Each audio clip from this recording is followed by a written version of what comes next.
Hey YouTube, welcome back for another video. So in this one, we're going to take a little bit of a look at psychopathy.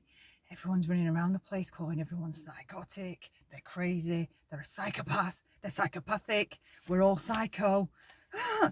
What the hell is a psychopath? So for this, the source for this, okay, because obviously I'm going to add to it as I go, but the source for this is not my work. It is Sam Vaknin and that of Richard Grannon. They both have websites and they both have channels. I'll leave the links below for both. I'll jump straight in. So a psychopath.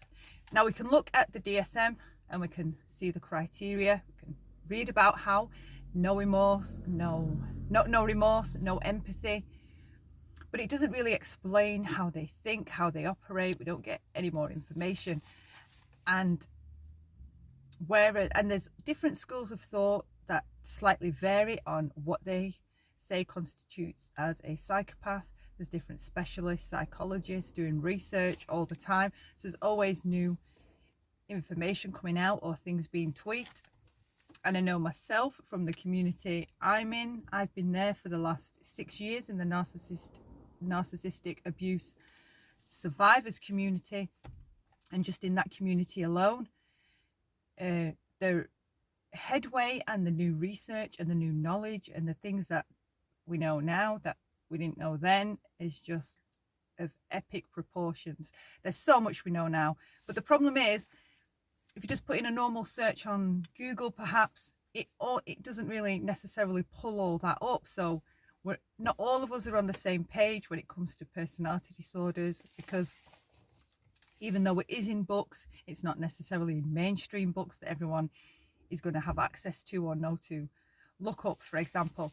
So this is, again, Sam Vaknin and Richard Grannon. I jump straight in. So it's next to impossible to manipulate a psychopath. They can't be diverted, swayed, or sidetracked from their perceived goal. If they want money, for example, they will go after money. Nothing else. No women, no men, no pursuit of any kind. Nothing is going to distract them away from that goal. They're goal oriented.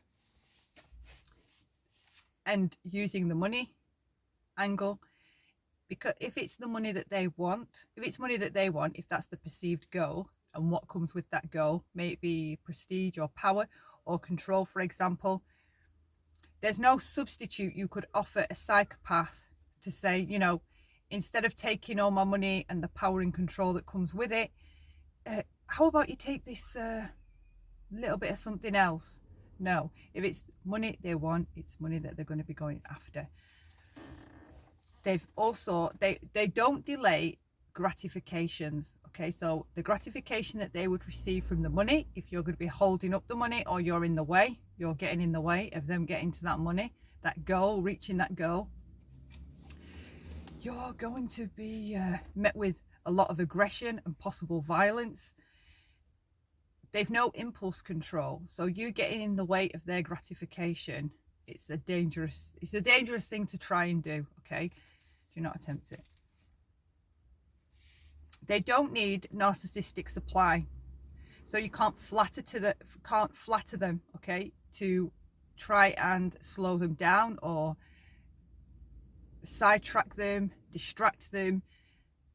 You can't appeal to that side of their personality because it's not there. So you can't cater to other needs that they may have, like you could with a narcissist, for example. You can't cater to those ego functions. You can't use sex, flattery, the adulation, admiration, things like that. It's not going to subdue a psychopath. It's not going to slow him or her down. They are optimizing machines. They have a goal, and anybody in the way of that goal, trying to sidetrack them, you'll be overlooked, ignored, discarded, killed if necessary.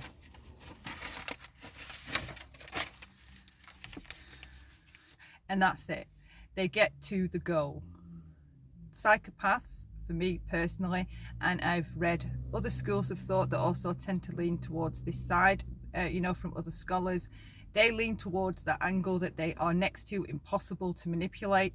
There's other possible schools of thought that would say it's possible to manipulate a psychopath. All of that. And according to Bebia Kadhira, this is why they make it. This is why they make things happen, because of how determined and precise and laser focused that goal orientation is. It's very measured. You're not going to distract them away from it. This is why they make it also in Fortune 500 companies, within the political world, for example, Wall Street, and as CEOs around the globe in various industries. They make it because they're goal orientated, so nothing stops them.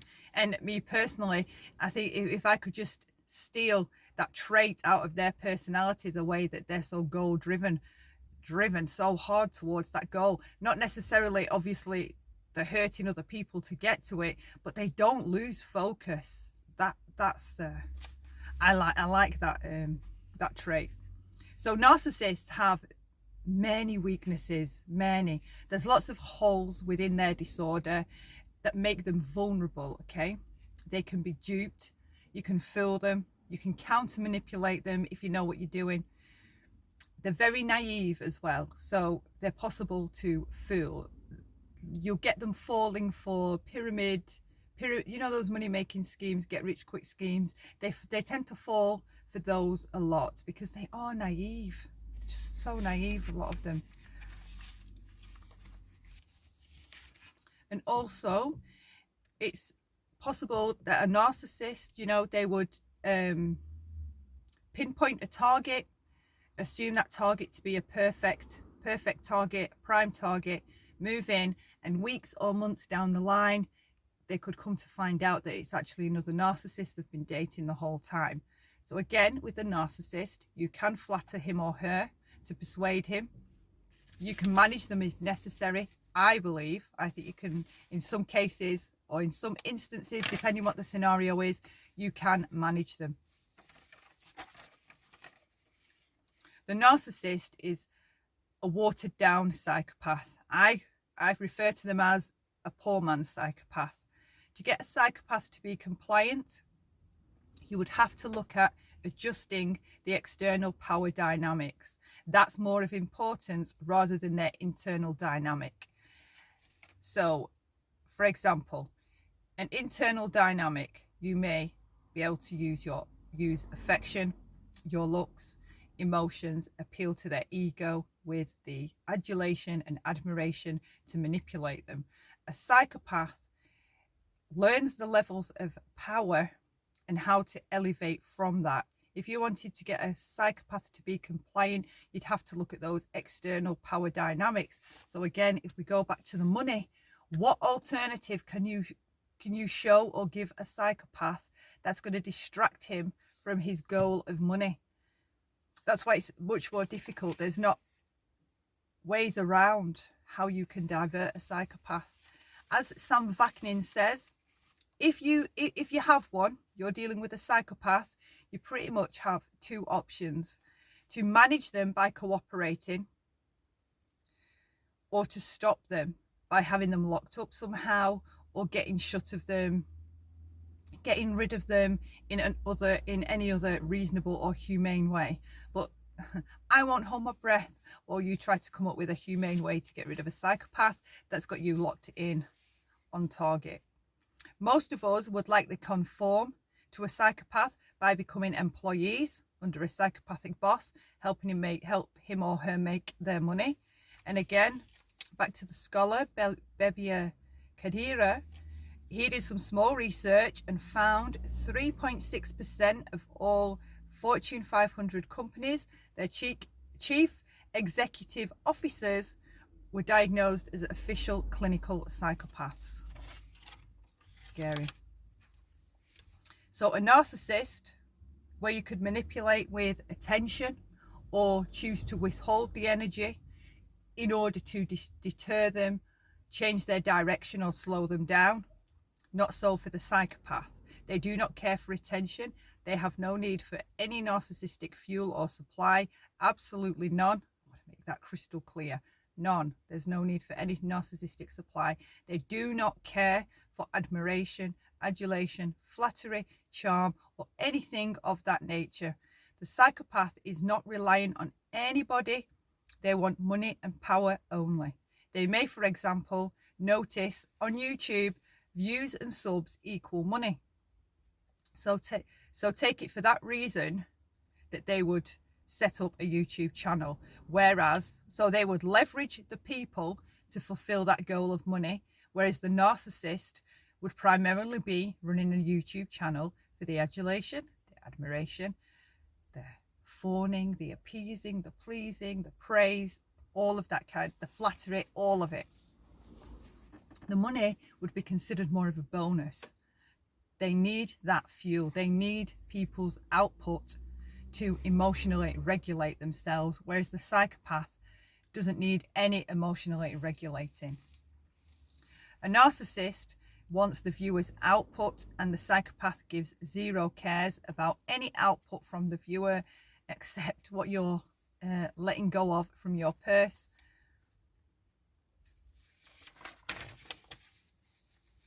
So for the narcissist, if we're going to look at how we would manipulate the narcissist, it would depend primarily on where you are in their fuel pyramid. So there's the primary source, secondary source, and then we have the tertiary source for the narcissist. All different levels of who's considered the best source of supply. Okay, so if you were more in the primary range, you would have, very likely you would have more pull, more sway, more power to withhold that energy or let it all out and pour it, give an outpouring of flattering attention onto the narcissist in order to then counter manipulate them, distract them, deter them, slow them down from whatever it is they're doing. So we can't really shift the direction of the psychopath due to the goal orientation. A narcissist and their need for supply, you could utilize that and use that, for your own gain by turning the fuel, the output of fuel, on full beam, or again withholding it. Narcissists are more likely to collude and cooperate within the workforce or within society.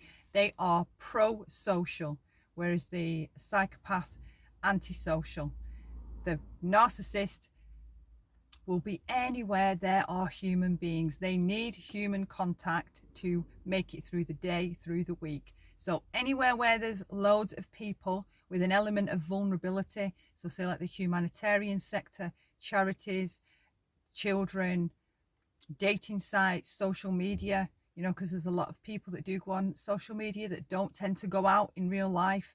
They've got various illnesses, for example, depression. So what do they turn on? They turn on their social media, and who's there waiting? Predators. They're always hunting. Anywhere there's people, you will find the narcissist. Absolutely everywhere. The psychopath is more antisocial. They will be there to meet a goal. There'll be a reason. So there's this article online. I'll leave the link for this article down underneath in the description, interviewing Robert Hare, psychologist and researcher. So I'm just going to read a little paragraph out of here that's kind of interesting. He says, with the advent of neuroscience, we know the brains of psychopaths are atypical, leading some experts to call psychopathy a neurodevelopmental disorder akin to autism, and one that's diagnosable even in small children. So let me find the other one. Found it. So I'm just going to read a small paragraph again. So the term psychopath was coined in the mid to late 1800s from its Greek roots psyche and pathos, meaning sick mind or suffering soul. In that era, the condition was typically considered a type of moral insanity, but that would start to change in the mid-20th century when psychiatrist Hervey Cleckley published The Mask of Sanity, providing character portraits of psychopaths in his care at George's University Hospital. And the reason why I'm touching on that is another difference between psychopaths and narcissists, a notable difference is, whereas the narcissist exists within his delusions, his or her illusions, their delusions of grandeur, their grandiose fantasies of how great they are, amazing, how great where they've been was. everything's grandiose and delusional. Okay, there's so many illusions and delusions that go on with the narcissist. They are not in the realm of reality. Not so for the psychopath. They score a perfect reality test. So there's nothing, whereas with a narcissist, you've more room to maneuver, to stay safe. You can attend to those delusions. Not so for the psychopath. They are fully sane, fully rational. They know what's going on. They're fully aware of what the reality is. So that concludes this micro session on psychopathy. I hope you found it interesting. If not, let me know on the thumbs down. If you did find it interesting, leave me a comment below. Leave me a like. The next video, I'm looking to do a mini video on narc management. So if you've got a toxic individual or narcissist on your tail on social media, I'm going to be giving you some tips, some what not to do's, on how to manage that, to de-escalate things so you don't further antagonize this toxic individual. If anybody's interested in watching that, be sure to make sure that your bell is turned on, and I will see you in the video. In the next video. In the meantime though, stay safe. Thank you for watching and hope to see you next time. Bye for now.